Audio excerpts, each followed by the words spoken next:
My parents skipped my baby shower to vacation with my sister. She's real family, Mom texted. I replied, fine. Expect consequences.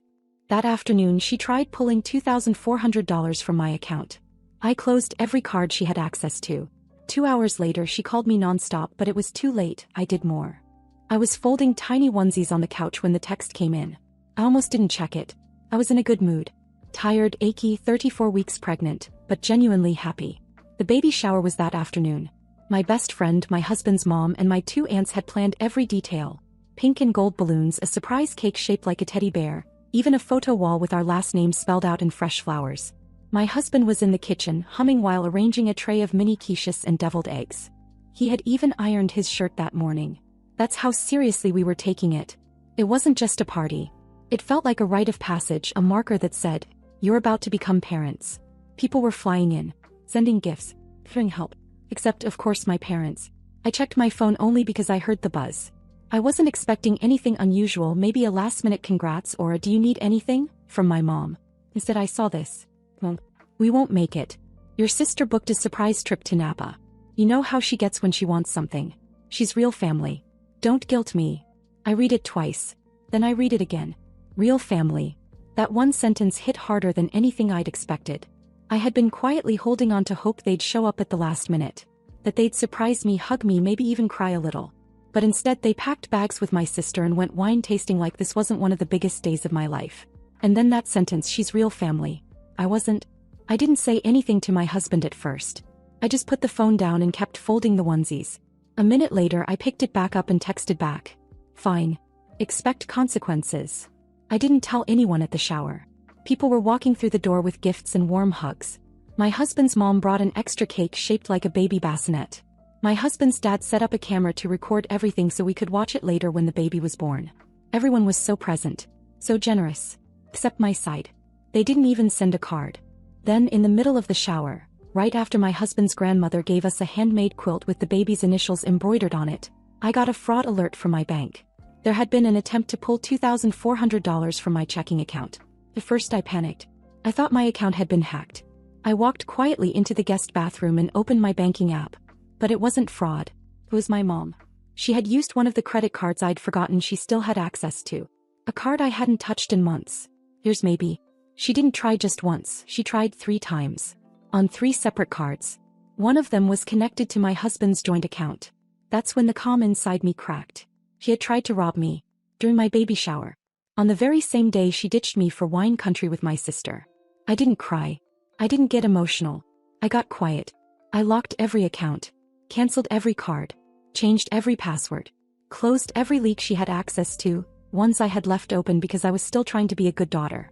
Because I still believed she'd come through. 2 hours later I had 16 missed calls. Then 23. Then texts. Why are the cards not working? I just needed to move some money, don't be dramatic. I'm still your mother. You owe me after everything I've done. She left a voicemail after that last one. I didn't listen to it. I just deleted it. My husband saw me sitting on the edge of our bed when I came out of the bathroom.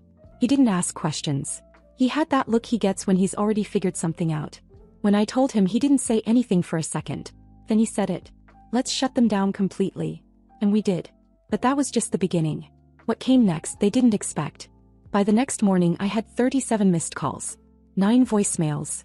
Half of them from my mom, the rest split between my dad and my sister. The texts were worse. My sister started with, "This is ridiculous." Then, "It's just money, Ella. You're acting like we stole from a stranger." And then the one that really landed. "You're not the victim here. Grow up." My mom chimed in later that night. "You made this bigger than it is. I told you your sister surprised us. She's family too, you know." That word again. Family. I didn't reply. I didn't need to. I just watched as everything they were leaning on started to crumble. First it was the health insurance. My dad had been out of work for nearly a year, and after months of hearing my mom cry about their rising bills, I'd quietly set them up on our family's health plan through my husband's company. She didn't know how it worked, just that the copays were suddenly smaller and the meds cheaper. That stopped immediately. They were standing at a CVS when it declined. My dad's blood pressure medication. My mom's thyroid pills. Denied. She left me a voicemail from the parking lot. Said I was putting their health at risk. Said this was childish. Then came the gas bill. Internet. The Amazon Prime membership she used like it was her own. The credit card I'd capped for emergencies, closed. My accountant froze the automatic payments I'd been sending to their mortgage every 2 months. It was like pulling the foundation out from under their house brick by brick. And still, no apology. Just denial. Just more blaming. My husband's family, meanwhile, saw everything with brutal clarity. His dad, who barely speaks at family dinners, said, "They can't bite your hand and expect dessert after." His mom called me privately and said if they tried to show up after the baby was born, she'd handle it herself. And she would've. She doesn't bluff. But it wasn't just their anger. It was my husband. He'd never been more serious in his life. That weekend, while I was lying on the couch with my feet up and a heating pad on my back, he opened his laptop and went through every account we shared, closed access to everything with my family's name on it. Made sure even the old passwords I barely remembered weren't connected to any card they could use. Then he sat beside me and said, "She's not going to grow up thinking any of this is normal. Not your mom, not your sister. She deserves better." That hit me in a way nothing else had. Because he wasn't just talking about the baby. He was talking about me. The final blow came the following week. My sister posted a carousel of photos from the trip to Napa. Wine glasses, spa robes. Her and my mom laughing by a fire pit with matching sunglasses. One photo was captioned, "Napa baby showers TBH."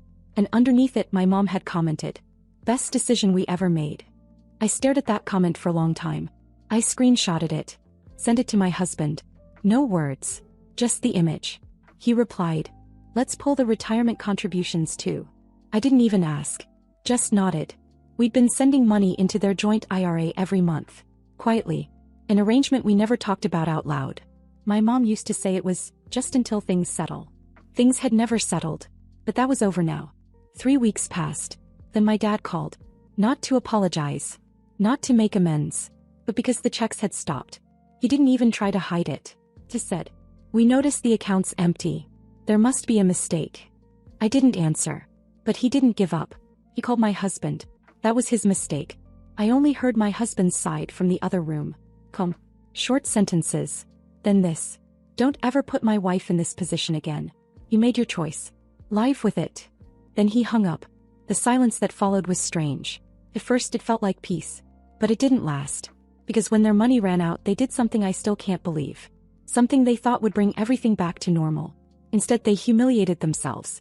And they did it in front of every single person who mattered. Started with a Facebook post. I was 8 months pregnant, exhausted, and barely able to roll out of bed without grunting like a dying walrus. My phone buzzed and I saw a message from my aunt that just said, "What is this?" Attached was a screenshot of a post from my mom. She had written a public plea on one of those local community pages she followed. The kind where people sell used furniture or share yard sale times. But her post wasn't about a lost cat or free lawn chairs. It was titled, "In Need of Support. Our Family is Struggling." She wrote that my dad had lost his job. That they were facing financial collapse. That someone had unexpectedly removed access to our accounts. No name, but very clear who she meant. She said their younger daughter, my sister, had recently suffered a major personal loss, and that they were emotionally and financially exhausted. She described me only as our estranged eldest daughter, who has unfortunately cut off communication. And then came the kicker, a big bold line. "Any help is appreciated. Venmo at Support Our Family." I sat there staring at it for a full 5 minutes. I didn't know whether to laugh or scream. It was all worded to sound like I'd turned my back on them for no reason, like I was some spoiled rich daughter punishing her poor helpless parents out of spite. Nothing about the baby shower. Nothing about the $2,400 theft. Nothing about the years of quietly paying their bills while they posted vacation pictures and treated my sister like royalty. I didn't respond publicly. I didn't want to give them what they wanted, a reaction. But word spread fast. A cousin called me 20 minutes later, completely stunned. He said, "Did something happen? I thought you and your mom were close." By that evening my husband's family had all seen it. His dad was livid. His mom called me and said, "I'm sorry, but your mother's not just selfish, she's dangerous." Then my husband saw it. He walked over to the dining table, opened his laptop and typed for a few minutes. I didn't know what he was doing until I saw the post later. He wrote, "If someone uses a distorted version of the truth to make you feel guilty, it's not a cry for help. It's emotional extortion. Don't donate to people who leave out entire chapters of their story." He didn't tag anyone. He didn't have to. Within 2 hours my mom deleted her post. But the damage was already done. I thought they'd take the hint. That they'd be quiet for a while. But when desperation kicks in, people like them get bolder. The next day, I got a message from an old high school friend I hadn't talked to in years. "Hey, just saw your mom's GoFundMe.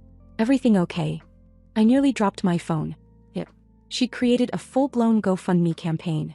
The same sob story, abandoned by family, facing eviction, supporting a daughter through trauma. It had pictures of them looking solemn in their living room. She even added one of my sister wiping her eyes in what looked like a staged cry. They raised $180 in the first day. 2 donations came from people who used to work with my dad. That night, my husband's mom called a quiet dinner at their place. Just a small get-together for close family and friends before the baby came. He invited my parents. I was surprised, honestly. But she said, "I want this out in the open. I want to see how far they're willing to go." They showed up. My dad brought a cheap bottle of wine. My mom acted like everything was normal. Smiled. Complimented the decorations. Sat down like she hadn't just accused me of abandoning her online. Halfway through the dinner, my husband's mom stood up and raised a glass. "I just want to say how grateful we are for everyone's support during this time. And I want to clear the air since there's been a lot of confusion lately." The room went dead quiet. Then she turned to my mom and said calmly, "Why did you try to withdraw $2,400 from Ella's bank account the day of her baby shower?" My mom blinked, smiled again. I watched her grip her wine glass tighter. "That's been cleared up," she said. "It was all a big misunderstanding. We're past that now." That's when my husband stood up. "No, we're not. We moved past you." Silence. Everyone at the table just stared. My dad looked like he wanted to sink through the floor. My sister wouldn't make eye contact with anyone. My mom tried to laugh it off, said something about how families fight, how emotions run high during pregnancy, but it was too late. They left 10 minutes later. The next morning their GoFundMe was gone too. But they weren't done. Not yet. Because in a few weeks the baby would arrive. And that's when they'd make one last desperate attempt to claw their way back into our lives. It would be pathetic. It would be public. And it would tear the family in two. My daughter was born on a rainy Tuesday afternoon, 2 weeks earlier than expected. It was quiet in the delivery room, no drama, no rush. Just me, my husband, and a nurse who kept whispering encouraging things like we were in a library instead of a hospital. She came into the world with a full head of dark hair and a scowl that made me laugh through tears. My husband cut the cord. I held her against my chest and whispered her name and everything else. Every betrayal, every lie, every pathetic cry for money faded for a moment. We spent the first 2 days in a blissful bubble. My husband barely slept, bringing me food and water, taking turns holding her while I rested.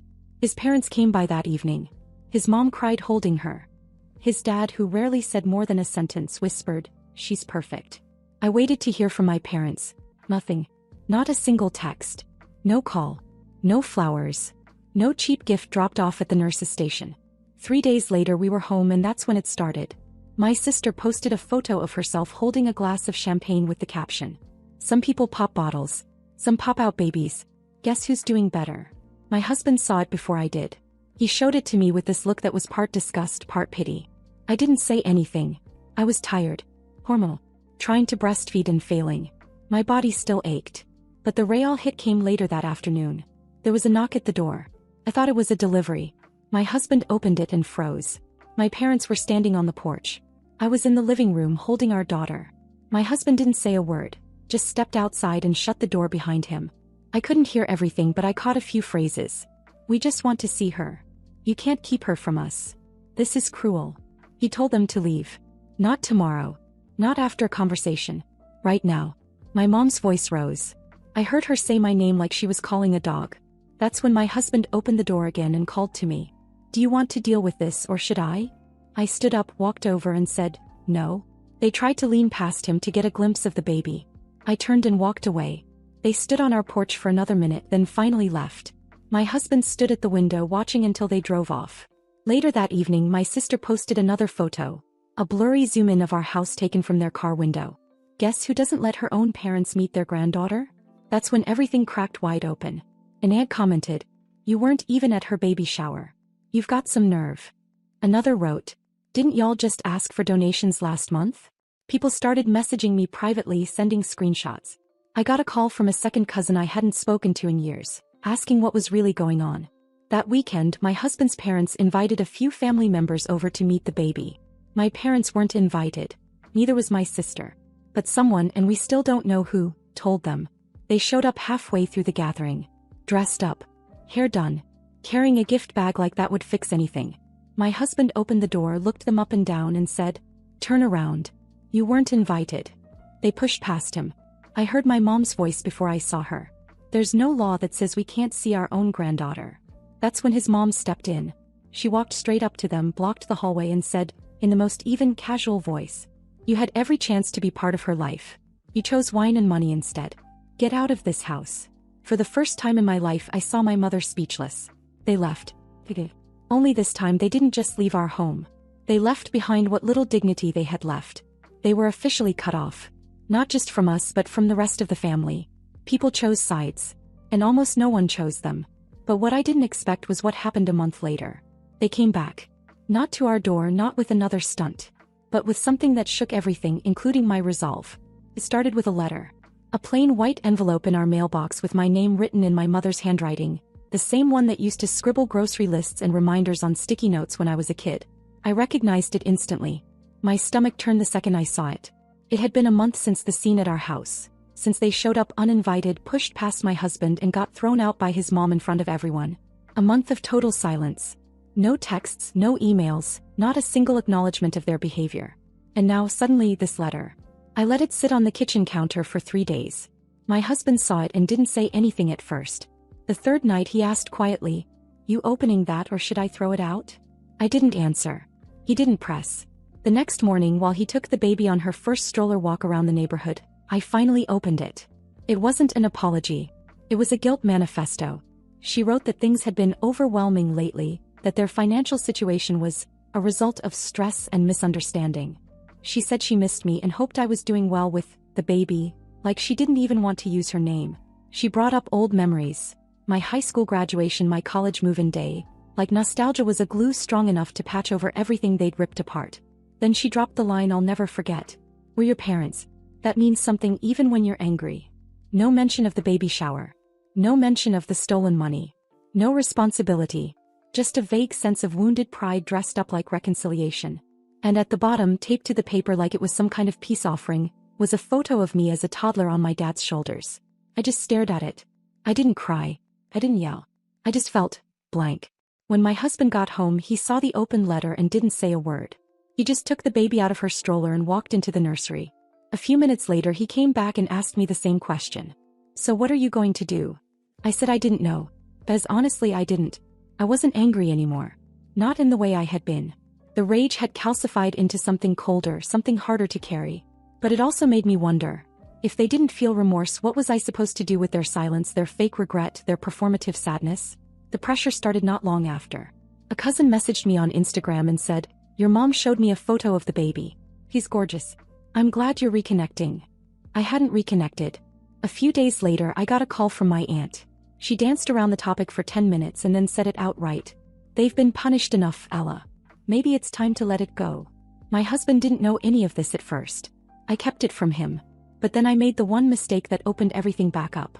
I sent my mom a photo. Just one. It was nothing special. A picture of the baby asleep on her blanket with her little hand curled near her face. No message. No emojis. I didn't even say her name. My mom replied less than a minute later. "She's beautiful. Can I come see her?" I stared at the message. My hands went cold. I didn't reply. I told myself it didn't mean anything. That it was just a photo. But the truth was I'd opened a door I wasn't ready to deal with. 3 days later she showed up. No warning. No text. Just a knock at the door in the middle of the afternoon while I was trying to rock the baby to sleep. I peeked through the blinds and saw her standing there with a small bag in her hand and this hesitant smile, like we were neighbors who hadn't seen each other in years. I froze. Then my husband walked in. He looked out the window. His face went pale. Then hard. He didn't speak to me. Just opened the front door. He said something. I don't know what, I couldn't hear it from inside. But he stood there, arms crossed, and let her talk for about 10 seconds before saying something back. Whatever it was, she looked down at the ground, turned around and walked back to her car. She didn't come back.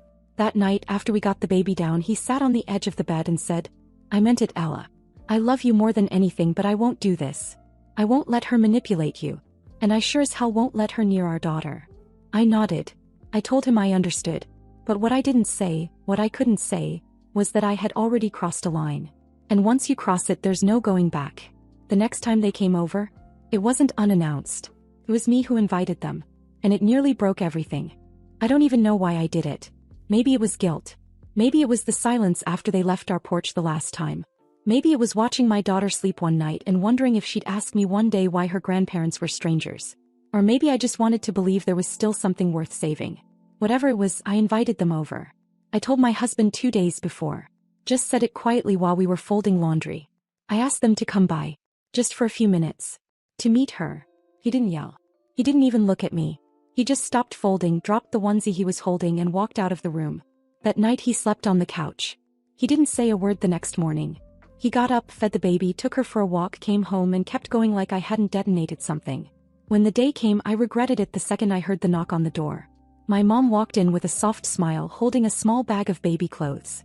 My dad followed, stiff and silent, like he wasn't sure what he was allowed to say. They hovered just inside the doorway until I nodded toward the couch. She sat down like she owned the place. Like nothing had ever happened.